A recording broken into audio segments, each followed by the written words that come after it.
Hello and welcome to Vimochana Edu. This is the series of Geography Optional and we are doing Climatology, which is module 3 of our series. This is the continuation of our last topic जहाँ पर हम लोग classification of world climate discuss कर रहे थे। अभी तक हम लोगों ने कोपन्स का क्लासिफिकेशन देख लिया था वर्ल्ड क्लाइमेट में और इंडिया में भी। ठीक है, आप लोगों ने अगर मेरे पुराना वीडियोस देखे होंगे तो उसमें मैंने कोपन क्लासिफिकेशन को 2 पार्ट में डिवाइड किया था क्योंकि थोड़ा सा लेंदी और डिटेल में पढ़ाना ज़रूरी था। बिकॉज मैंने आप लोगों को 100% एग्ज़ाम बेस्ड नोट्स देने का प्रॉमिस किया था और मैंने बोला था कि आप लोगों को 100% प्रिपरेशन हो जाएगी और आप लोगों को कहीं एक्स्ट्रा पढ़ने की ज़रूरत नहीं पड़ेगी। लेकिन आज का जो टॉपिक है थॉर्नवेट्स क्लासिफिकेशन, हाँ मुझे पता है कि ये एग्ज़ाम में काफ़ी टाइम आया है, लेकिन जिस वे में वो पूछा गया है हम लोग सिर्फ उसी वे में करेंगे। हम लोगों ने जितना डिटेल के अंदर कोपन्स क्लासिफिकेशन करा था हम उतना डिटेल में नहीं जाएंगे। ज़्यादातर जितना भी पूछा गया है मैक्सिमम उन लोगों ने कोपन्स से लिंक करके ही पूछा है। एक या दो बार ही होगा जब थॉर्नवेट का डायरेक्ट अलग पूछ लिया गया हो, लेकिन दोनों का दोनों क्या है लिंक करके पूछा है, कंपेयर करके पूछा है। तो हम सिर्फ उतना ही पढ़ेंगे जितना एग्जाम के अंदर आ रहा है, बिकॉज एज अ प्रॉमिस कि मैं आप लोगों को ओवरलोड ऑफ इन्फॉर्मेशन नहीं देने वाला हूँ। जितना ज़रूरी होगा उतना हम लोग करेंगे। भाई फ्यूचर में अगर अनएक्सपेक्टेड चीज़ आ जाती है तो भाई उसका कुछ नहीं कर सकते, लेकिन जितना हम प्रिडिक्ट कर सकते हैं, जितनी हम एक्सपेक्ट कर सकते हैं कि भाई यहाँ से क्वेश्चन आ सकता है, वहाँ से क्वेश्चन आ सकता है, तो उतना हम लोग कर लेते हैं। ठीक है, तो इसका मतलब जो थॉर्नवेट क्लासिफिकेशन है वो सिर्फ आज एक ही वीडियो में कंप्लीट हो जाएगा। स्टार्ट करें अपन लोग। ठीक है, और अगर आप लोग चाहते हैं कि आप लोगों का जो लोग नए लोग आए हुए हैं कि अगर आप लोग चाहते हैं कि 100% एग्जाम बेस्ड आप लोगों के नोट्स तैयार हो जाएं और आप लोगों को कोई भी इंटीग्रेशन ना मिले जनरल स्टडीज़ और प्रीलिम्स में, अगर आप नोट्स तैयार करते हैं तो जो ऑप्शनल के और सीधा सीधा कहीं से भी आप लोगों को दूसरे मटेरियल पर डिपेंड ना रहना पड़े, सिर्फ करंट अफेयर के लिए न्यूज़पेपर फॉलो करना है और डायरेक्ट एग्जाम के अंदर लिख के आना है, तो आप मेरी ये वाली सीरीज फॉलो कर सकते हैं जो है विमोचना एडू की पूरी ज्योग्राफी ऑप्शनल की फ्री सीरीज चल रही है। और आपके सब्सक्रिप्शन पर ये डिपेंड करता है कि आप लोग जो जितनी ग्रोथ मुझे होगी ये डिपेंड करता है कि ये पूरी की पूरी सीरीज आगे बढ़ेगी या नहीं बढ़ेगी। ठीक है, चलो आगे बढ़ते हैं, स्टार्ट करते हैं। आज का टॉपिक है थॉर्नवेट क्लासिफिकेशन। ठीक है, चलो देखो जो लोग शुरू से पढ़ रहे हैं उन लोगों को पता है कि सबसे पहले मैं सिलेबस डिस्कस करता हूँ, फिर पीवाई की, उसके बाद मैं सीधा आता हूँ। ठीक है, सिलेबस क्या है भाई? टेम्परेचर, ये येलो वाला हम लोग कंप्लीट कर चुके हैं, रेड वाला हम लोग कर रहे हैं। ठीक है, अब देख लेना, इसको मैं टाइम वेस्ट नहीं कर रहा आप लोगों का। फिर ये देखो पेपर नंबर 2 के अंदर भी येलो वाला कंप्लीट हो चुका है, रेड वाला हम लोग का चल रहा है। ठीक है, पीवाईक्यू के अंदर देखो मैं इतना ज़्यादा फोकस क्यों कर रहा हूँ, उसके ऊपर मैंने इतना क्यों बनाया। देखो थॉर्नवेट क्लासिफिकेशन का क्वेश्चन आया, थॉर्नवेट क्लासिफिकेशन, थॉर्नवेट, अब फिर इसके बाद फिर से थॉर्नवेट है कि नहीं है, 2002 तक ये क्वेश्चन आ गया। अब क्या ये क्वेश्चन आ सकता है कि नहीं आ सकता? भाई 100% आ सकता है, क्योंकि तरीका वही है, कोई स्पेशल तो है नहीं। अब देखो नॉर्मली कोपन्स क्लासिफिकेशन 2024 में आया है, उसके पहले 2024 में आया, मतलब 2024 में आया है, उससे पहले 2015 में आया था, मतलब लगभग 9 साल बाद ये क्वेश्चन आया है। तो इसका मतलब कोई भरोसा नहीं है। त्रिवर्ता का तो भाई फर्स्ट टाइम आया है, त्रिवर्ता का, तो दैट मीन्स ये चीज़ें जरूरी हैं पढ़ने के लिए। तो हम लोग सिर्फ उतना ही करेंगे, ज़्यादा डिटेल में नहीं जाएंगे। तो स्टार्ट करें अपन लोग, चलो स्टार्ट करते हैं थॉर्नवेट का। अब देखो वैसे तो नॉर्मली 1918 का भी थॉर्नवेट का क्लासिफिकेशन आता है, ठीक है, लेकिन हम लोग क्या करेंगे, मेन जो है 1936 का ना करते हुए सीधा सीधा अपन 1948 का करेंगे, क्योंकि जितनी बार भी क्वेश्चन आया हुआ है थॉर्नवेट का 1948 वाला ही आया हुआ है। और एक बात याद रखना, इसका इंट्रोडक्शन जो है ना वही है जो मैंने लास्ट टाइम में अपने कोपन्स के क्लासिफिकेशन में इंट्रोडक्शन लिखा था ना, बस वही आप इंट्रोडक्शन लिख लेना। कोई भी मैं स्पेशल नहीं लिखवा रहा हूँ, आप लोगों को एक्स्ट्रा करवाने की जरूरत नहीं पड़ रही है। ठीक है, आप लोगों को नोट्स बना ही रहे होगे, आप लोगों को समझ में आ रहा होगा ये चीज़ है। ठीक है, थॉर्नवेट का और 1948 का क्लाइमेटिक क्लासिफिकेशन क्या होता है भाई, किसने निकाला है? WC थॉर्नवेट ने 1948 में, अमेरिकन क्लाइमेटोलॉजिस्ट थे ये। भाई देखो जो कोपन थे वो भी क्लाइमेटोलॉजिस्ट थे, लेकिन साथ में वो क्या थे, अपने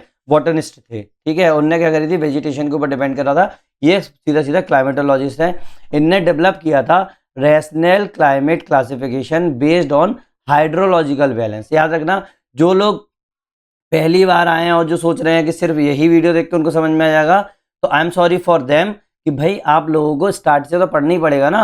नॉर्मली कोपन्स का क्लासिफिकेशन से, वेदर एंड क्लाइमेट से पढ़ना चालू करो, वहां से करो। ठीक है, आप लोग मेरी पूरी सीरीज देख सकते हैं। ठीक है, जो लोग पढ़ रहे हैं उनको पता चल रहा होगा। तो क्या किया मैंने, डेवलप करा है rational climate classification based on hydrological balances. Addressing limitation on the Koppen's purely temperature precipitation system. क्या था, कोपन वाले जो थे ना, कोपन का किस पे डिपेंड कर रहा था, टेम्परेचर, प्रेसिपिटेशन एंड वेजिटेशन, ये तीन ही फैक्टर्स थे। ठीक है, अब इसमें लिमिटेशंस क्या हो गई थी कि भाई कोपन्स ने ना तो अपना विंड के सर्कुलेशन पे डिपेंड किया था, ना वाटर साइकिल पर डिपेंड कर रहा है, ना कुछ भी, मतलब कोई भी अपने ये क्या कर रहा था, कोपन अपना पूरा स्टैटिक फैक्टर पर ही डिपेंड कर रहा था। दैट मीन्स अगर कुछ भी चेंज होता है तो उसने इग्नोर कर दिया। और चेंजेस क्या क्या होते हैं भाई, एयर होता है, वाटर साइकिल होती है, क्लाइमेट भी चेंज हो रहे हैं, बहुत सारी चीजें मैंने आप लोगों को लास्ट वीडियो में बताया था उसके क्या क्रिटिसिज्म। ठीक है, वही चीज आज अपन भी और भी देखेंगे आगे, कोई प्रॉब्लम नहीं है। तो अपने थॉर्नवेट का गोल क्या था भाई, इन्हें इनकॉर्पोरेट किया वाटर अवेलेबिलिटी को, मतलब मॉइस्चर को, और टेम्परेचर एफिशिएंसी को, जिससे क्लासिफाई किया गया क्लाइमेट को more realistically linking the climate to the human and the ecological use. बिल्कुल ह्यूमन और इकोलॉजिकल यूज के लिए क्लाइमेट को लिंक किया गया है। समझ में आई ना ये वाली बात नॉर्मली? अगर ये चीज समझ में आ गई तो एक बार कमेंट सेक्शन में ओके लिख देना और प्लीज सब्सक्राइब जरूर कर देना। नाउ की थिंकर्स, भाई देखो थॉर्नवेट किससे इन्फ्लुएंस हुए है कि नहीं, अपनी मर्जी से थोड़ी उसको दिमाग में आएगा। भाई सबसे पहले कोपन जो है ना वो सबसे बेस बंदे हैं, तो कोपन जो थे इन्फ्लुएंस थे। कोपन 1900 में स्टार्ट किया था, फिर 1918 और 31 में क्या था, इन्होंने थोड़ा सा रिन्यू किया अपने उसको, temperature precipitation based empirical system लेके। एम्पेरिकल का मतलब हो गया आप लोगों का कैलकुलेशन बेस्ड। अब आप बोलोगे कि इतनी जल्दी क्यों करा रहे हो भाई, लास्ट वीडियो में आप लोगों ने देखा ना, इस चक्कर में इसको करा रहा हूँ। फिर कोपन किससे इंस्पायर्ड थे, डी कैंडोले से थी 1855 में। इनने क्या किया, डी कैंडोले ने वेजिटेशन जोन्स बनाए हुए थे, क्लाइमेट रिफ्लेक्शन दे रहे थे ये, है ना। तो अब थॉर्नवेट की जो मेथड थी ना वो एम कर रही है रैशनलाइजिंग कोपन्स थ्रेशोल्ड एंड इवेपोट्रांसपायरेशन को। क्यों भाई, कोपन ने थ्रेशोल्ड दे दिया था, उन्हें सीधा बोल दिया था कि 22 डिग्री के ऊपर जो टेम्परेचर होगा ना उसका अलग हो जाएगा क्लाइमेट, और 10 के ऊपर अलग हो जाएगा, 20 के ऊपर अलग हो जाएगा। दैट मीन्स उनने बिल्कुल एग्जैक्ट थ्रेशोल्ड पकड़ा दिया था कि भाई इसके बाद एग्जैक्ट बोला, लेकिन हकीकत में तो ऐसा होता नहीं है, ट्रांजिशन जोन आता है। तो इसीलिए थॉर्नवेट का मेथड जो था ना वो एम कर रहा था रैशनलाइजिंग कोपन्स थ्रेशोल्ड एंड इवेपोट्रांसपायरेशन। ठीक है, अब ये क्या होता है मैं आगे बताता हूँ। ठीक है, नाउ पहली बात अपन का सबसे बड़ी जो क्वेश्चन है, आप लोगों ने 2 वीडियोस मेरे देखे कोपन क्लासिफिकेशन के। भाई जो लोग अगर पहली बार देख रहे हैं वो प्लीज वो दोनों वीडियो एक ही बार में कंप्लीट कर दें, 2 से 2.5 घंटे में अपना कंप्लीट हो जाएगा। 2 घंटे का वीडियो, जाना बड़ा वीडियो नहीं है वो। ठीक है, तो आपका कोपन क्लासिफिकेशन हो जाएगा। तो थॉर्नवेट जो है ना वो एक स्टेप आगे कैसे था कोपन से, है कि नहीं है। कोपन, अब देखो उसका आंसर ये हो गया कि कोपन जो था ना उसने फोकस किया था किसके ऊपर, टेम्परेचर, प्रेसिपिटेशन और नेचुरल वेजिटेशन के ऊपर। किसके ऊपर, टेम्परेचर, प्रेसिपिटेशन और नेचुरल वेजिटेशन के ऊपर फोकस किया था। इसने प्रैक्टिकल था, और जो पूरा प्रैक्टिकल था, बट ओवर सिंप्लीफिकेशन हो गया था इस चीज का, है कि नहीं है। टेम्परेचर वो कैलकुलेट कर पा रहा था, प्रेसिपिटेशन कैलकुलेट कर पा रहा था, और नेचुरल वेजिटेशन को वो देख पा रहा था कि भाई कहाँ पर कितना है कितना नहीं है, लेकिन ये बहुत ज्यादा ओवर सिंप्लीफाइड हो गया था। तो थॉर्नवेट ने इसी चीज को एड्रेस किया। इसने क्या किया, थॉर्नवेट ने 1948 में ऐड किया उसके अंदर डेप्थ, और कंसीडर किया not just how much rain fall. उसने ये नहीं देखा कि कितनी रेन आई है या फिर कितना ज्यादा गर्मी हो रही है, मतलब टेम्परेचर कितनी है। क्योंकि अपन लोगों ने कोपन्स में क्या देखा था, जो मंथली मीन टेम्परेचर है ना उसको कोपन कैलकुलेट कर रहा था, और प्रेसिपिटेशन में जो था वो एनुअल रेनफॉल देख रहा था, है कि नहीं है। लेकिन जो अपने थॉर्नवेट थे उनने ये नहीं देखा कि कितनी बारिश हो रही है या कितनी ज्यादा टेम्परेचर हो रहा है, बट उनने साथ में ये भी देखा कि कितना ज्यादा पानी जो है वो एक्चुअली अवेलेबल है प्लांट को, है कि नहीं। मान लो बड़ा एकदम से पानी आया और बह गया, है ना। मान लो एक स्लोप के ऊपर पानी आ रहा है और बारिश हुई पूरा बह गया और मेरे प्लांट्स को अवेलेबल ही नहीं है। दैट मीन्स मॉइस्चर अवेलेबिलिटी कितनी है प्लांट्स को, है कि नहीं। तो इन्होंने थोड़ी सी डेप्थ डाल दी, है कि नहीं। तो बस वही चीज हो गई कि मॉइस्चर अवेलेबिलिटी पर ने क्या किया, फोकस किया। तो थिंक ऑफ कोपन एज आपको क्या सोच के रखना है कि कोपन को बिल्कुल काउंटिंग इंग्रेडिएंट सोच के रखना है। कोपन ने क्या किया, केवल काउंट किया। थॉर्नवेट ने चेक किया कि भाई क्या एक्चुअली हो रहा है ना। मतलब बिल्कुल लास्ट पे जो बन रहा है अपना पूरा का पूरा फाइनल डिसीजन हो रहा है, तो बिल्कुल एग्जैक्ट क्या हो रहा है उसने चेक किया।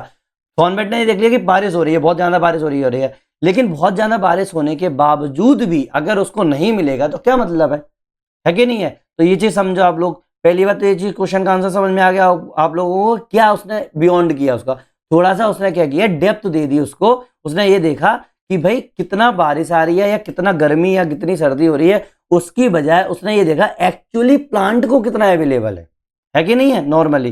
तो ऑब्वियसली बात है तो कूपन पे डिपेंड कर रहा है पूरा का पूरा, है ना। नाउ जो सबसे ज्यादा एग्जाम में पूछा जाता है, अभी तक 2 से 3 बार जितनी बार भी क्वेश्चन आया है, सबसे ज्यादा पूछा गया है की क्राइटेरिया ऑफ थॉर्नवेट, ठीक है, की क्राइटेरिया ऑफ थॉर्नवेट्स 1948 क्लासिफिकेशन, ठीक है। अब क्राइटेरिया अपन देखेंगे। अब याद रखना क्राइटेरिया अगर आप अलग अलग बुक्स में पढ़ते हो तो आपको अलग अलग क्राइटेरिया देखने को मिलते हैं। तो मैंने क्या किया है, मेनली 5 क्राइटेरिया निकाल लिए हैं।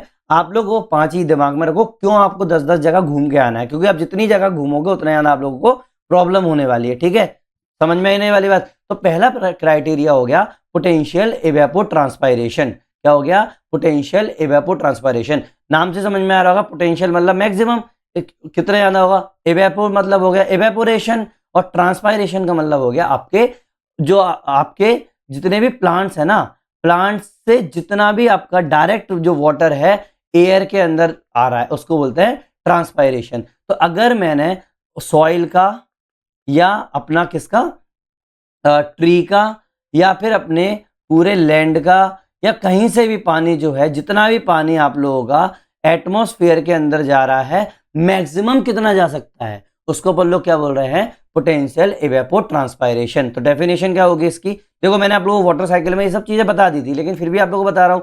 नाउ डेफिनेशन क्या है, अमाउंट ऑफ वाटर, जितना भी amount of water that would evaporate and transpire if sufficient moisture is available.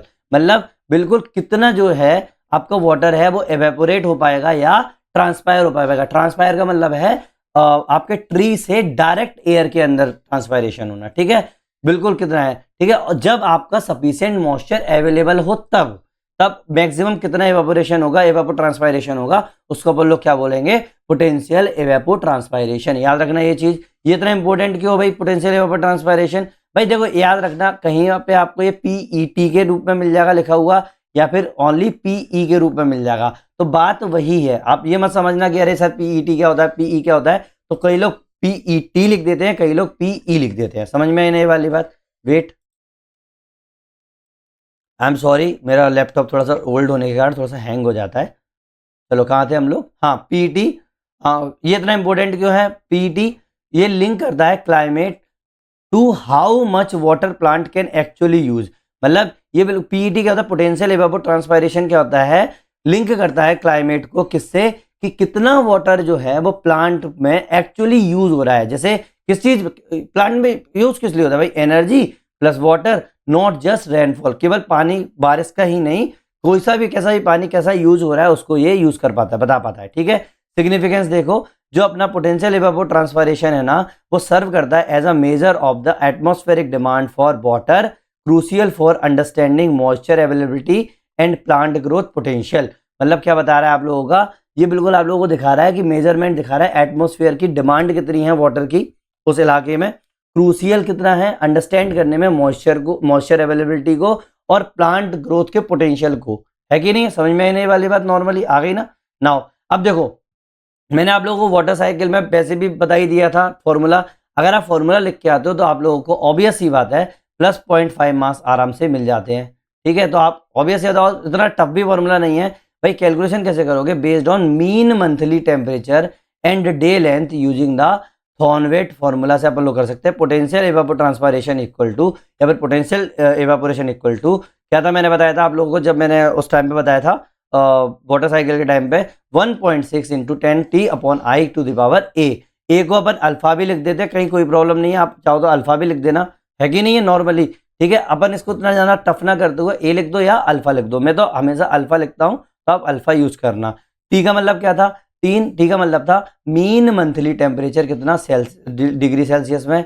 आई का मतलब है एनुअल हीट इंडेक्स, आई का मतलब है एनुअल हीट इंडेक्स। अब इसको भी एनुअल हीट इंडेक्स को भी अपन लोगों ने कैलकुलेट किया था, याद हो तो, एनुअल हीट इंडेक्स क्या था, T upon 5 1.514, T upon 5 to the power 1.514 याद रखना। और अल्फा क्या है, एन एम्पेरिटिकल ड्राइव्ड एक्सपोनेंट, ठीक है, एम्पेरिकली ड्राइव्ड एक्सपोनेंट। अब मैं चाहूं तो इसको और ज़्यादा, अगर आपको हाइड्रोलॉजी वाला अगर याद हो तो वाला भी अल्फा की वैल्यू भी लिख सकते हो, वो भी थोड़ा सा था, ठीक है। नहीं तो इतने में ही काम हो जाएगा आप लोगों को, कोई ज़रूरत नहीं है, क्योंकि उस टाइम पे तो उन्होंने पूछ लिया था भाई, पोटेंशियल इवेपोट्रांसपायरेशन का डायरेक्ट क्वेश्चन पूछ लिया था, इसलिए अपन लोगों ने लिख लिया। ठीक है, तो ये चीज अपन यहाँ पर यूज कर सकते हैं। याद आ गई, समझ में आ गई ना ये वाली बात। दूसरा जो है अपना दूसरा क्राइटेरिया है वो है मॉइस्चर इंडेक्स। यही one of the most important है, याद रखना, one of the most important है मॉइस्चर इंडेक्स, क्योंकि इसी पर अपन लोगों ने क्या किया, अपन लोगों ने नहीं, थॉर्नवेट ने क्या किया है, अपने क्लाइमेट का क्लासिफिकेशन कर दिया है। तो पहली बात, मॉइस्चर इंडेक्स जो है उसका फॉर्मूला अपन लोगों ने क्या याद किया था, देखो, या तो आप ये वाला डायरेक्ट इस तरीके से लिख दो, ये लिखा है मैंने डायरेक्ट ऐसे लिख दिया था, अगर इसमें समझ में नहीं आ रहा है इसीलिए वही भी लिख दिया। फॉर्मूला क्या लिखोगे, moisture index equal to 100 into P minus PET upon PET. ठीक है, वो ये पीई या पीईटी कुछ भी लिख दो। पी का मतलब क्या हो गया, टोटल प्रेसिपिटेशन, और पी का मतलब हो गया पोटेंशियल इवेपोट्रांसपायरेशन। ठीक है, चाहे तो आप डायरेक्ट फॉर्मूला ये लिख लेना। अब इंटरप्रिटेशन क्या लिखेंगे भाई, इंडिकेट ये करता है बैलेंस बिटवीन प्रेसिपिटेशन एंड इवेपोट्रांसपायरेशन। क्यों, तो भाई प्रेसिपिटेशन और इवेपोट्रांसपायरेशन को ही तो ये क्या कर रहा है, बैलेंस कर रहा है ना भाई, ऑब्वियस सी बात है, इसी पे तो डिपेंड कर रहा है पूरा का पूरा अपना ये चीज। ठीक है, तो अब क्या हो गया, अगर मैंने मान लो, अगर मैंने बोला कि positive potential positive moisture index है अगर किसी जगह पे, तो इसका मतलब क्या हुआ, पॉजिटिव का मतलब क्या हो जाएगा, ऑब्वियस सी बात है, जो मेरा प्रेसिपिटेशन होगा ना वो जाना होगा, है कि नहीं। प्रेसिपिटेशन जो है आप फॉर्मूले से देख पा रहे होगे, जो मेरा प्रेसिपिटेशन है वो अगर पॉजिटिव हुआ तो ऑब्वियस सी बात है ये मेरा क्या हो जाएगा, जो मेरा सरप्लस मॉइस्चर होगा, है ना, प्रेसिपिटेशन जाना है और मेरा इवेपोट्रांसपायरेशन कम है कि नहीं, मतलब आपकी बारिश ज्यादा हो रही है और भाप बन के कम उड़ रही है, तो इसका मतलब सरप्लस मॉइस्चर आप लोगों को देखने को मिलेगा। और अगर सरप्लस मॉइस्चर देखने को मिल रहा है तो उसको मैं क्या बोलूंगा, ह्यूमिड क्लाइमेट बोलूंगा। क्या बोलूंगा, ह्यूमिड क्लाइमेट बोलूंगा। समझ में आई ना ये वाली बात, नॉर्मली आ गई ना।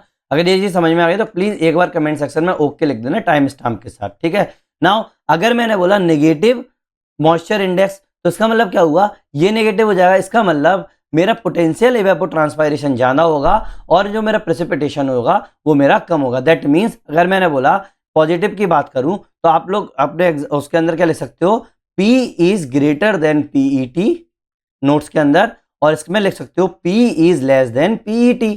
ठीक है, तो इस तरीके से लिख सकते हो। तो इसका मतलब क्या होगा, आप लोगों को जितनी बारिश हो रही है ना उससे ज्यादा आप लोगों को क्या हो रहा है, इवेपोट्रांसपायरेशन हो रहा है। अगर उससे ज्यादा होगा दैट मीन्स क्या होगा, आप लोगों को मॉइस्चर में डेफिसिट देखने को मिल जाएगा, मतलब आप लोगों की ह्यूमिडिटी कम हो जाएगी, मतलब एरिड क्लाइमेट देखने को मिलेगा। अब आप एग्जैक्ट तो बता नहीं सकते, तो उन्होंने क्या कर दिया, थोड़ा थोड़ा सा करके क्या कर दिया, इवेपोट्रांसपायर वो जो मॉइस्चर इंडेक्स है ना उसकी थोड़ी सी वैल्यू रख दी और उसका नाम दे दिया अलग अलग जगह पे। अब देखो, अगर मान लो मेरा मॉइस्चर इंडेक्स में अगर मेरा प्रेसिपिटेशन इवेपोट्रांसपायरेशन के बराबर है, क्या है, P is equal to ET है, PET है, तो क्या हो जाएगा मेरा, या फिर कम है, सॉरी बराबर नहीं कम है, P is less than PET है, तो वो मेरा एरिड टाइप होगा। क्यों, क्योंकि मेरे पास ह्यूमिडिटी कम है। तो क्या हो जाएगा, अगर मेरा IM इज लेस देन 0 हुआ है तो एरिड हो जाएगा।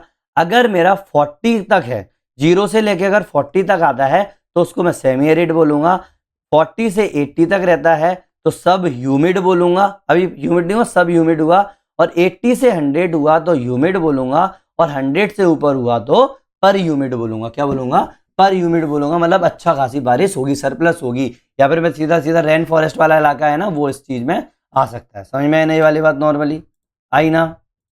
तो आप तो बस इतने ही क्लासिफिकेशन इसमें दिमाग में रखो। अपन लोगों ने उसके अंदर जो कूपन था उसमें अच्छा खासी कोडिंग वगैरह देख ली थी, इसमें बस छोटी छोटी सी है। अब देखोगे नॉर्मली जो अपना एरिड है और जो अपना पर ह्यूमिड है उसको अपन ए बोलते हैं, मैं आपको वैसे बता देता हूँ।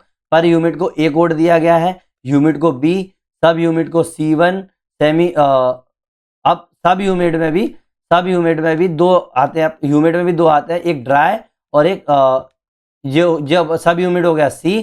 अब इसके अंदर भी दो होते हैं, ड्राई और वेट, तो C1 और C2 लिख दोगे इस चीज को। ऐसे सेमी एरिड जो हो गया वो D हो गया, और एरिड जो हो गया E हो गया। समझ में आने वाली बात, नॉर्मली बस इतना ही आपकी कोडिंग है और कोई कोडिंग नहीं है। आगे चल के और बता दूंगा, नॉर्मली कोई उतना टफ चीज नहीं है। ठीक है, पर्पस मेजर क्या करता है, ये मॉइस्चर सरप्लस या फिर डेफिसिट को। ऑब्वियस ही बात है कि कितना ज्यादा मॉइस्चर हो रहा है, कितना कम हो रहा है। Does a place have the access और the shortage of the water, ये बताता है कि किसी प्लेस के पास कितना ज्यादा पानी है या शॉर्टेज है पानी की।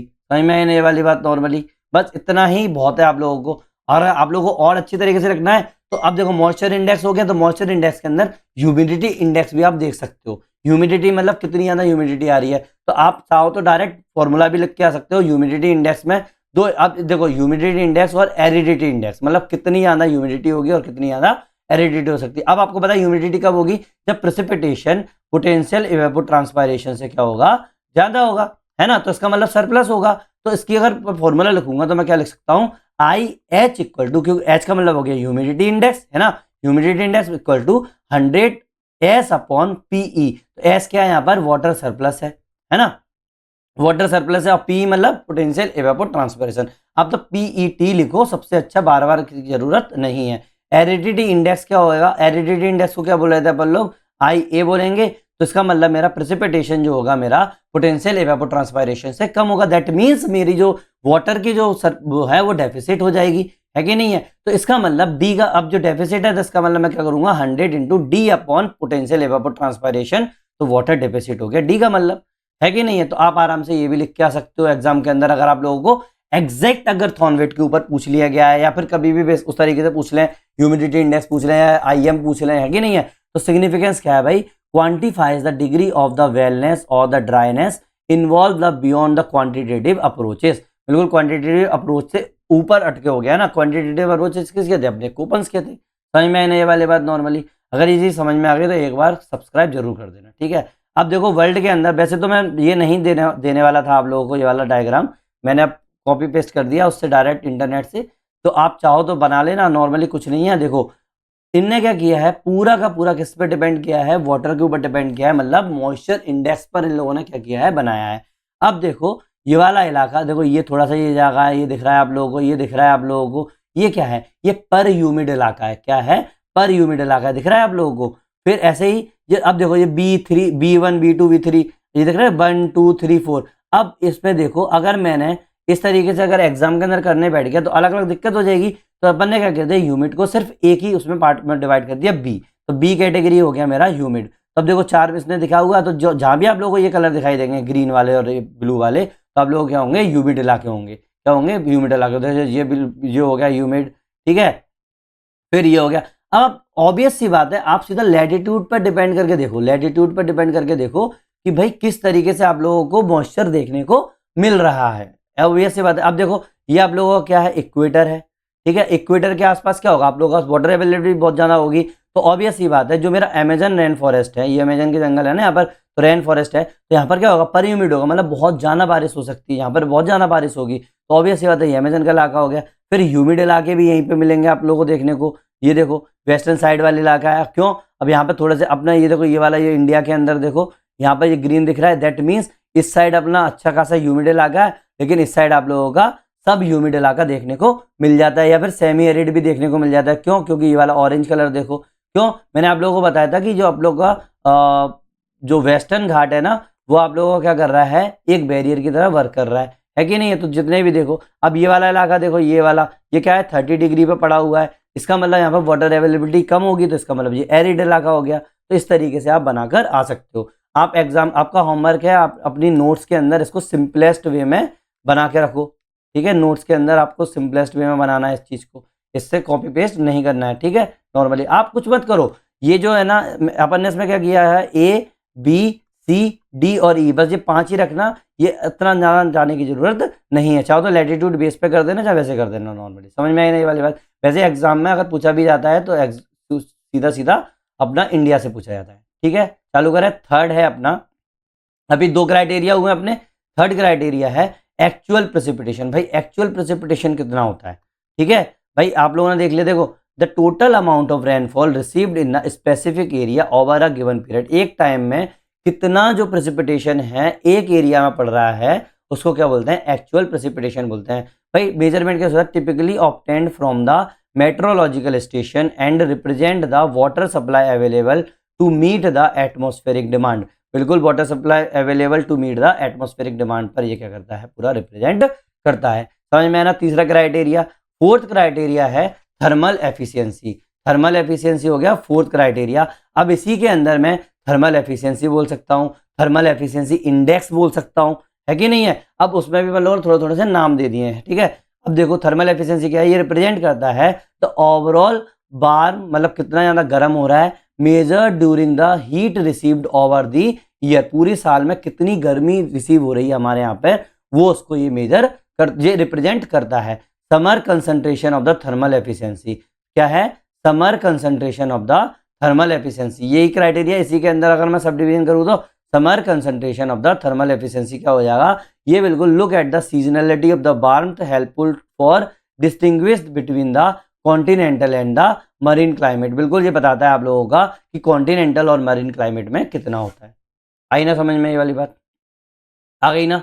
अगर ये चीज़ समझ में आ गई तो एक बार कमेंट सेक्शन में ओके लिख देना अपने टाइम स्टैम्प के साथ। अगर नहीं भी आई है तो प्लीज़ मुझे कमेंट सेक्शन में ज़रूर बताना, मैं आप लोगों को चाहे कम्युनिटी पोस्ट हुआ चाहे मैं स्पेशल वीडियो बना दूँ शॉर्ट में, आप लोगों के डाउट्स पूरे क्लियर करता हूँ। आप लोग चाहे पुराने मेरे वीडियोस देखना जिसमें लोगों ने कमेंट किए, उनको मैंने रिप्लाई किया है, और जो लोग मुझे मेल कर रहे हैं, जो मैं 2-3 लोग हैं जो मुझे मेल करते हैं रेगुलरली, जो लोग मुझे मेल करते हैं उनको भी मैं डायरेक्ट रिप्लाई करता हूँ सारा का सारा, ठीक है। कुछ लोग मेरे से अपने आंसर राइटिंग का इवैल्यूएशन भी करवाते हैं, तो वो भी मैं कर रहा हूँ, ठीक है। नाउ इसी के अंदर अगर मैं और देखूँ तो क्या हो जाएगा, थर्मल एफिशिएंसी इंडेक्स देखोगे तो क्या होती है डेफिनेशन में, ये रिप्रेजेंट करता है एनुअल पोटेंशियल एवेपोट्रांसपायरेशन को, क्या एनुअल पोटेंशियल एवेपोट्रांसपायरेशन को क्या करता है, रिप्रेजेंट करता है, जो कि प्रोवाइड करता है insight into the thermal energy available for the evapotranspiration. भाई एवेपोट्रांसपायरेशन के लिए थर्मल एनर्जी की जरूरत है ना, अगर गर्मी नहीं होगी तो एवेपोट्रांसपायरेशन कैसे होगा, तो यही तो रिप्रेजेंट करेगा कि भाई जितनी ज्यादा गर्मी होगी उतना होगा, है कि नहीं। तो इनने क्या किया, इसको क्या किया, क्लासिफाई कर दिया ABCDE में।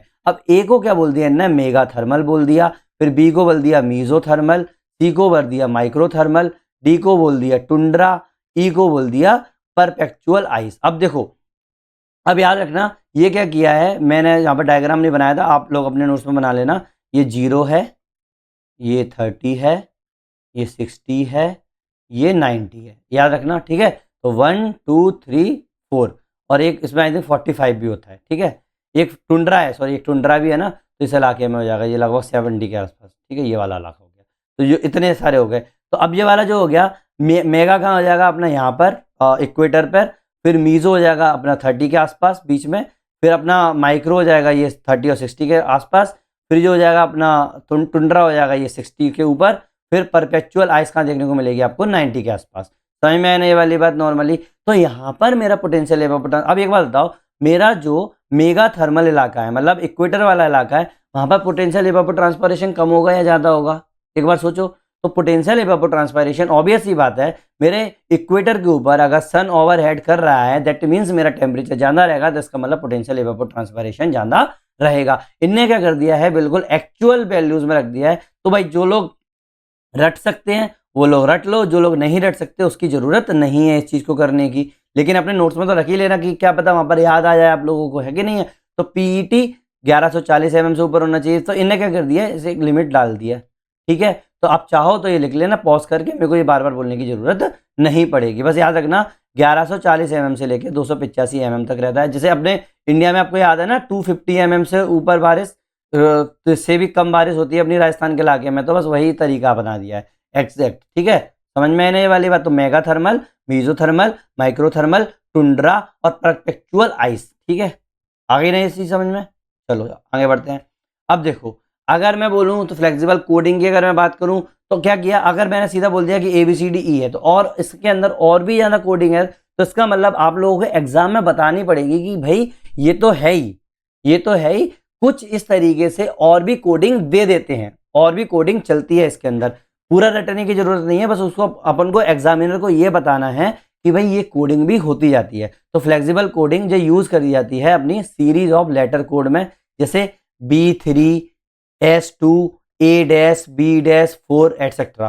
फॉर डिटेल डिस्क्रिप्शन देखो मेन टाइप क्या हो जाएगा, जैसे ए हो गया, ए को मैंने क्या बोला था, वेरी ह्यूमिड रेन फॉरेस्ट वाला इलाका हो गया। मैंने क्या बोला था, पर ह्यूमिड बोला था ना, है ना। देखो जो अपन लोग बोल रहे हैं, जो इसमें अपन लोग पर ह्यूमिड, ठीक है। जो वेरी ह्यूमिड लिखा है ना, इसको क्या बोलेंगे अपन, इसको काट दो, सीधा सीधा पर ह्यूमिड ही लिखो, ठीक है।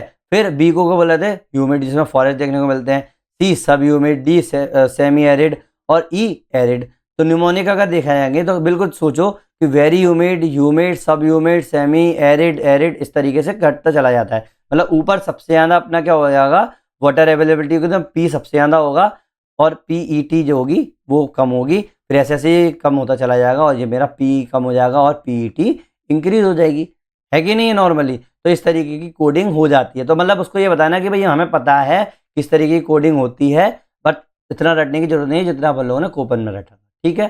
टेम्परेचर एफिशिएंसी क्लासिफिकेशन इसी के अंदर चल रहा है, याद रखना ये थर्मल एफिशिएंसी के अंदर ही चल रहा है नॉर्मली, ठीक है।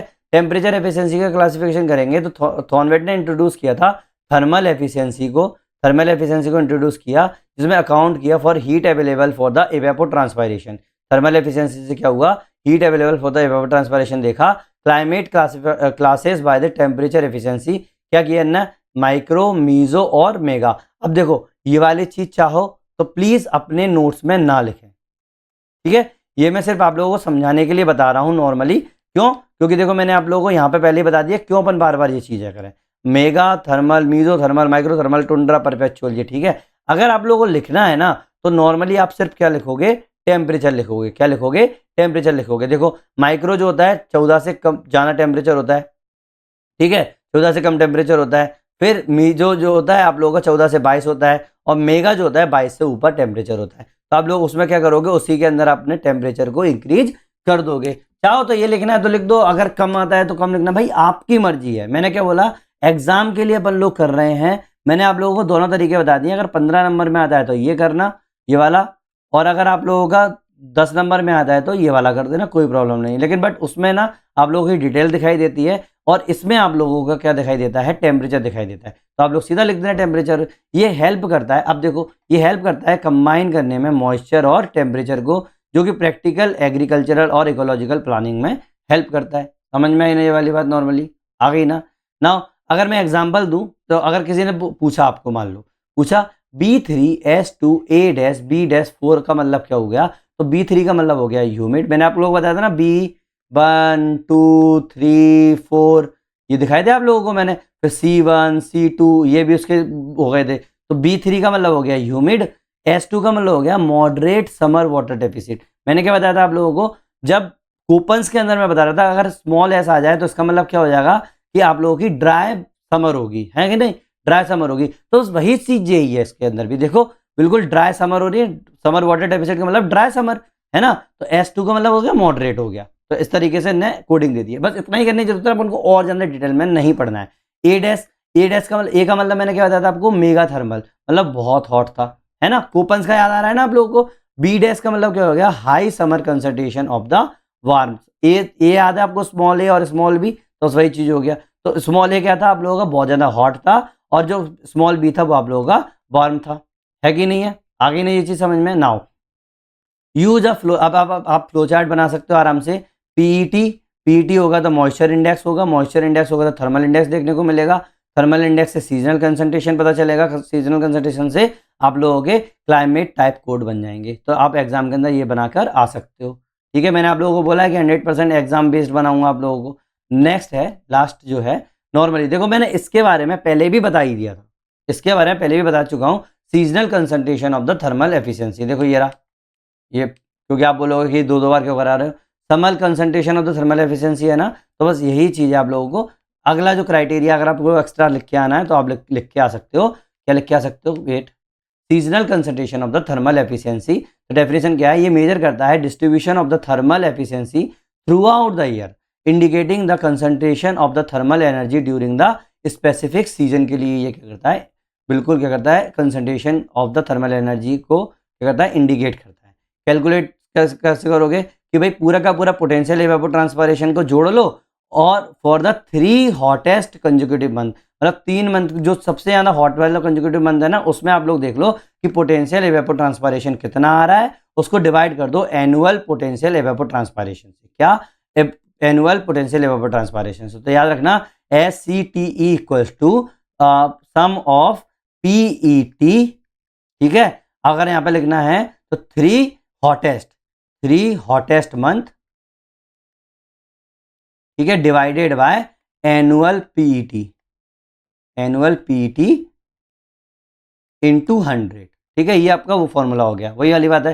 नाउ क्लासिफिकेशन देख सकते हो नॉर्मली, अगर आपको देखना है तो ABCD स्मॉल चल रहा है, देखो ऐसे इसमें लिखा हुआ, देखो ABCD दिख रहा है आप लोगों को, ये अपन लोगों ने अभी यहाँ किया, देखो B स्मॉल भी लिखा है ना, तो वही चीज होगी। तो ABCD का मतलब हो जाएगा, अगर मैंने बोला कि 48% से वो है कम तो क्या करोगे आप, SCTE हो जाएगा, तो A टाइप हो जाएगा। B टाइप हो जाएगा 48 से 52, 52 से 56 C हो जाएगा, D हो जाएगा ये। अब आप लोगों को ये लिखना है तो लिखना, नहीं लिखना है तो मत लिखना है एग्जाम के अंदर। अगर एक्चुअल में अगर वो क्राइटेरिया पूछता है तो भाई फिर मैं आप लोगों की हेल्प नहीं कर सकता, ये आप लोगों को लिख के आना कंपलसरी है, याद रखना।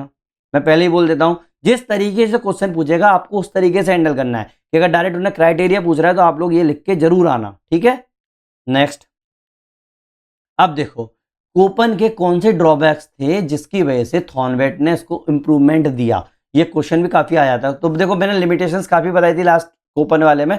अभी अपन क्या करेंगे, 5 देख लेते हैं, फिर उसके अपन लोग क्या करेंगे, इंप्रूवमेंट देखेंगे। तो भाई पहली लिमिटेशन क्या थी कोपन की, भाई ओवर एम्फसाइज किया था टेम्परेचर और प्रेसिपिटेशन के ऊपर। भाई ओनली मीन मंथली वैल्यू देख ली थी, इग्नोर कर दिया था इंटेंसिटी कितनी है, फ्रीक्वेंसी कितनी है, एक्सट्रीम्स कितने हैं, वो सब भूल गए थे। उन्हें केवल दिमाग लगाया था कि भाई मीन मंथली वैल्यू कितनी आ रही है किसकी, टेम्परेचर की, और प्रेसिपिटेशन की अपनी एवरेज ईयरली वैल्यू कितनी आ रही है वो देख लिया। उन्हें ये नहीं दिमाग लगाया कि भाई फ्रीक्वेंसी कितनी है, इंटेंसिटी कितनी है, एक्सट्रीम कितना हो रहा है कितना नहीं हो रहा है, उन्हें दिमाग नहीं लगाया। तो पहला इसकी लिमिटेशन जो हो गई।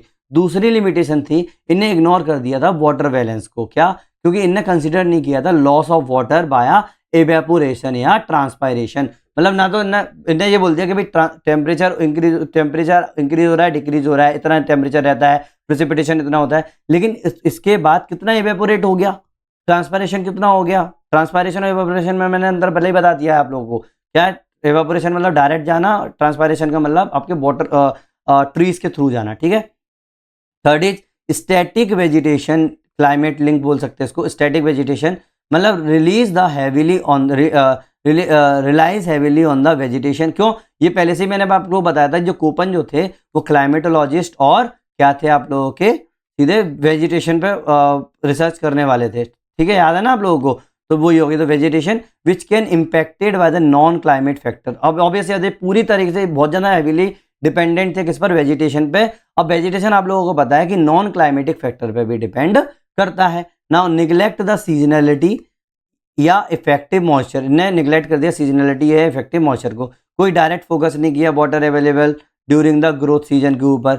नाउ अदर एलिमेंट इग्नोर कर दिए इन्होंने, lack consideration for wind, air masses and landform, humidity etcetera. इन सब में इन्होंने क्या कर दिया, इग्नोर मार दिया। अब इंप्रूवमेंट क्या दिखाया हमारे थॉर्नवेट ने, कैसे किया भाई, सबसे पहले थॉर्नवेट ने इंट्रोड्यूस किया मॉइस्चर इंडेक्स को, जिससे account for the both rainfall and the evaporation, बिल्कुल रेनफॉल और एवेपोरेशन का अकाउंट किया, making the assessment more realistic, इससे जो पूरा रियलिस्टिक हो गया। इसने इंक्लूड किया पोटेंशियल एवेपो ट्रांसपायरेशन को, जिससे लिंक हो रहा है temperature, sunlight and water, all relevant for the plant life, बिल्कुल।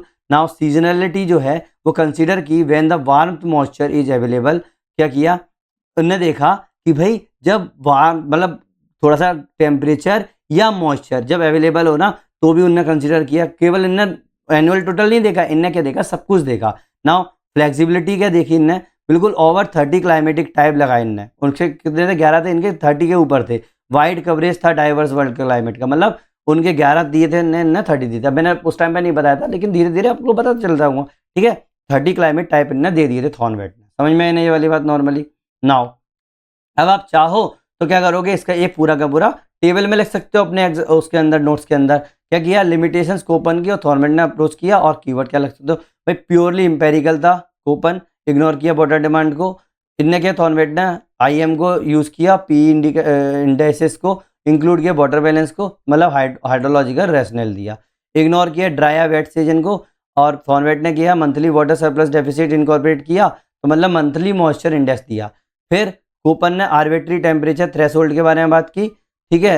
नाउ अब जो थॉर्नवेट थे तो इन्हें थर्मल एफिशिएंसी मेथड यूज़ की, तो इसका मतलब स्मूथ ग्रेडियंट देखने को मिल गया। तो कीवर्ड क्या, डायनामिक थ्रेशोल्ड और TE index. No link to the human use and agriculture, Koppen ने कोई भी लिंक ही नहीं किया।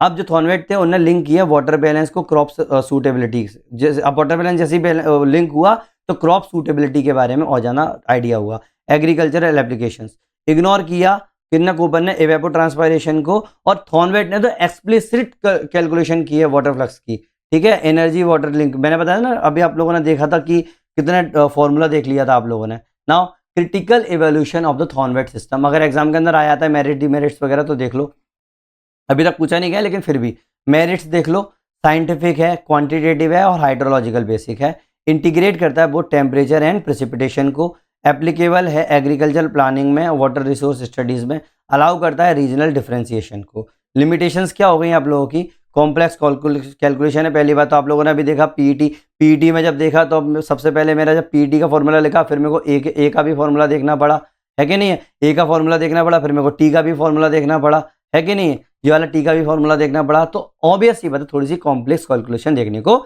मिल जाती है। Assume the uniform soil and the vegetation condition, ये क्या करता है बिल्कुल यूनिफॉर्म सॉइल और वेजिटेशन कंडीशन को अज्यूम करता है। अब लेकिन प्रैक्टिकल लाइफ में तो ऐसा होता नहीं है, इनने निग्नेक्ट कर दिया विंड, ह्यूमिडिटी और सोलर रेडिएशन इफेक्ट को। भाई देखो प्रेसिपिटेशन ले लिया, ट्रांसपिरेशन ले लिया, लेकिन विंड को इग्नोर मार दिया, ह्यूमिडिटी को इग्नोर मार दिया और सोलर रेडिएशन इफेक्ट को भी इग्नोर मार दिया। Overly sensitive to the short term data availability, भाई पूरा का डाटा अवेलेबिलिटी पर ही डिपेंड रहेगा तो सेंसिटिव है, ऑब्वियस सी बात है। तो मॉडर्न रिलेवेंस अगर मैं बात करूं, आज के टाइम की बात करूं, ये तो ना हो गया, आज के टाइम में अगर मैं इसका रिलेवेंस है तो क्या है भाई, जीआईएस, आपको पता है जीआईएस टेक्नोलॉजी आ गई है, रिमोट सेंसिंग टेक्नोलॉजी आ गई है। तो थॉर्नवेट का जो मेथड है ना वो बहुत ज़्यादा अप्लाई हो रहा है। क्यों, आप लोगों के पास अब डाटा है ना, मैंने क्या बताया था कि आपकी जो लिमिटेशन थी ना वो ओवर सेंसिटिव थी शॉर्ट टर्म डेटा अवेलेबिलिटी के ऊपर, लेकिन जीआईएस और रिमोट सेंसिंग की हेल्प से आपको डाटा प्रोवाइड हो रहा है अच्छी तरीके से। तो आप लोगों को क्या हो रहा है, ये वाली जो मेथड है आप लोगों की अप्लाई हो पा रही है वो क्लाइमेट वाटर बैलेंस मैपिंग के अंदर, specially in IMD and FAO के अंदर। ठीक है, ये आप एग्जाम के अंदर लिख के आ सकते हो, ये नोट है। सही में ये वाली बात नॉर्मली गई ना। नाउ अगर एग्जाम में अगर इतनी भी लिमिटेशन नहीं लिख के आ पा रहे तो कम से कम ये तीन लिमिटेशन लिख लेना कि भाई पहली वीकनेस इसकी थॉर्नवेट की है कि need complex computation and detail data, वही चीज़ मैंने बोला, not always available in developing countries. दूसरी है not very intuitive for lay people, coding can be cryptic. फिर overlook factor like air masses, wind and physiographic controls. समझ में आई ना ये वाली बात नॉर्मली, तो आप ये आराम से लिख के आ सकते हो एग्जाम के अंदर, कोई प्रॉब्लम नहीं है। आपके ऊपर डिपेंड करता है कि आपको ये लिखना है या फिर ये लिखना है। समझ में आई ना ये वाली बात। अब देखो नॉर्मली पूरा का पूरा वैसे तो जितना एग्जाम के अंदर पूछा जाता था वो कर लिया, अब फ्यूचर में जितना पूछ सकते हैं अपन उसको भी थोड़ा सा ले लेते हैं। ठीक है, वैसे मुझे पता है कि 42 मिनट के समथिंग वीडियो हो गया है, लेकिन क्या करें अपन को करना है तो कर लेते हैं, ज़्यादा नहीं है, 15-20 मिनट की बात है। कंपेरिजन देख लो, कोपन वर्सेस थॉर्नवेट का अगर कंपेरिजन देखोगे बिल्कुल एसेंशियल टेबल, तो कैसे देखोगे, प्राइमरी फैक्टर क्या है भाई, कोपन में टेम्परेचर है, प्रेसिपिटेशन है और वेजिटेशन है, याद नहीं भूलोगे ना। थॉर्नवेट में क्या है, मॉइस्चर इंडेक्स है और पोटेंशियल इवेपोर ट्रांसपायरेशन है। दो मेन है, एग्जाम के अंदर आ रहा है तो 5 नंबर में वो लिख रहे थे, लेकिन दो ये मेन है।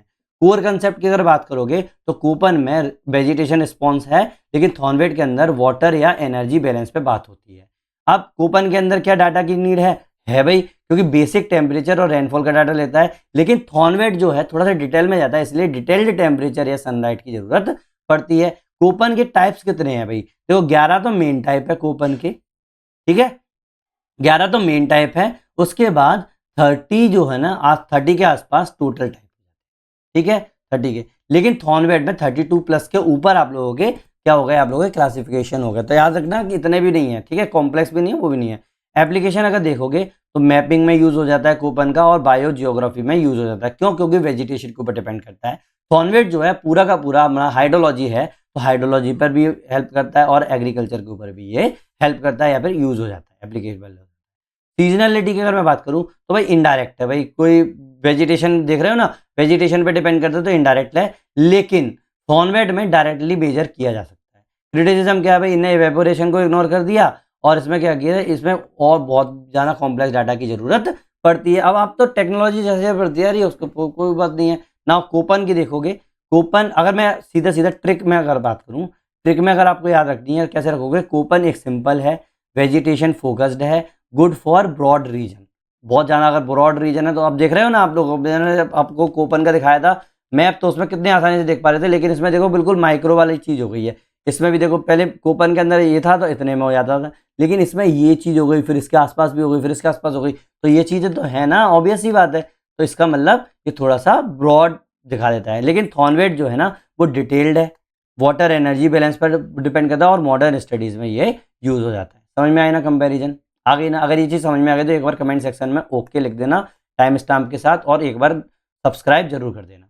अब पूरे का फ्लो चार्ट क्या बना सकते हो, जितना मैंने आपको बताया एग्जाम के अंदर। तो भाई टेम्परेचर और रेनफॉल जो होता है ना, उससे आप लोग क्या करोगे, कैलकुलेट करोगे पोटेंशियल एवेपोट्रांसपायरेशन या तो पीई या फिर पीईटी, ठीक है। कैलकुलेट करोगे मंथली सरप्लस डेफिसिट को, ठीक है।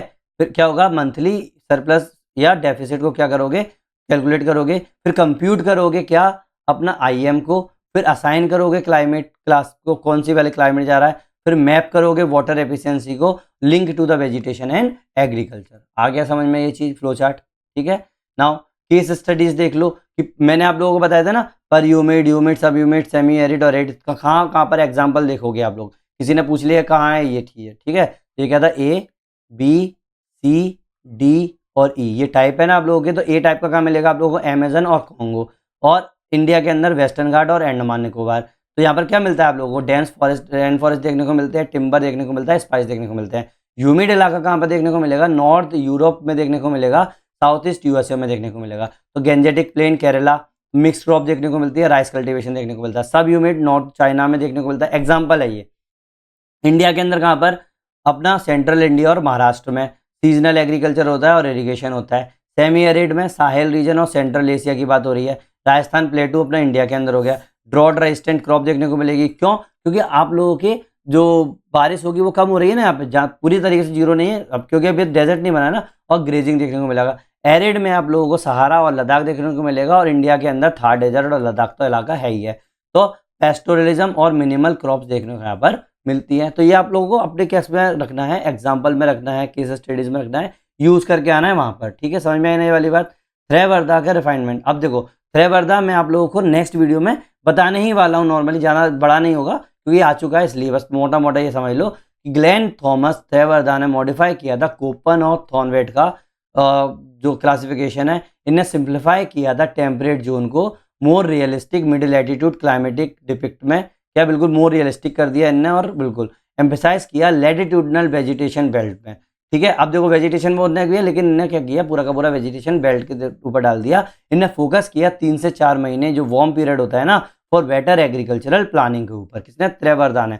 अब याद रखना त्रेवर्धा में सिर्फ आप लोगों को अभी हिंट देने के लिए एक स्लाइड डाली हुई है, बाद में जब अपन करेंगे कल का जो वीडियो होगा त्रेवर्धा के ऊपर ही होगा, ज़्यादा बड़ा नहीं होगा, मुझे पता है उतना ही है, जितना आता है उतना करेंगे बस, लेकिन आपको थोड़ा सा आइडिया दे दिया, ठीक है। Modern classification uses hybrid of the Koppen, Thornthwaite and Trewartha for better predictive value, इसीलिए ये तीनों ही आप लोगों के सिलेबस में दिए हुए हैं, समझ में आनंद।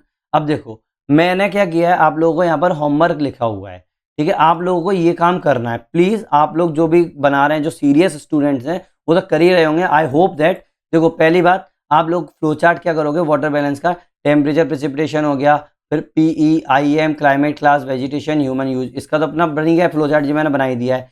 लेकिन आप लोग को क्या करना है, मैप बनाना है इंडिया का, जैसे एक इंडिया का मैप बनाओ, देखना ये मेरा मैप बन गया, मैं आप लोगों को वैसे ही बता देता हूँ। कई लोग बोलेंगे कि अरे सर आप तो खुद तो बनाते नहीं, आप हमसे बोलते रहते हो कि यार कैसे बना लो, ये बना लो, ठीक है। ये देखो ये बन गया।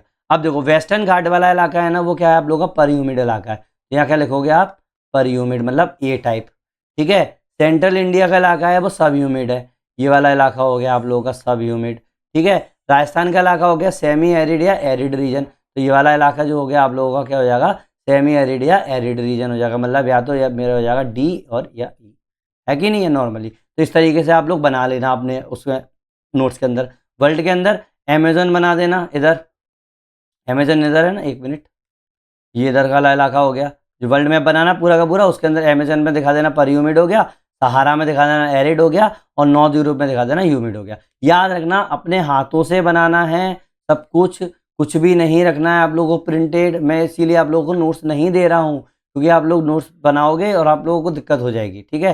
तो अब चाहो तो क्लाइमेटोग्राफ भी बना सकते हो भाई, एक्स एक्सिस पर मंथ बना लेना, बाई एक्सिस पर रेनफॉल बना लेना, टेम्परेचर बना लेना। ये तो मैंने आप लोगों को कल कूपन में भी दिखाया था, ठीक है। इसमें बनाना तो बनाना, नहीं तो मत बनाना, हटा दो इस चीज़ को, छोड़ो, कोई दिक्कत नहीं है। वाटर सरप्लस डेफिसिट बनाना होता है तो ये सब हटा दो, बस ये 3 चीज़ आप लोगों को करना है, ठीक है। कंटेम्प्रेरी फ्यूचर रिलेवेंस अगर आप लोगों को लिखना है, उसमें जो केस स्टडी है ना, तो आईपीसीसी की 2021 और डब्ल्यूएमओ की ने अडॉप्ट की similar moisture balance framework in the climate impact study. Thornthwaite ने indexes underpin modern drought severity index दिया था। यूजेस सॉरी मैं थोड़ा सा जल्दी में जा रहा हूँ।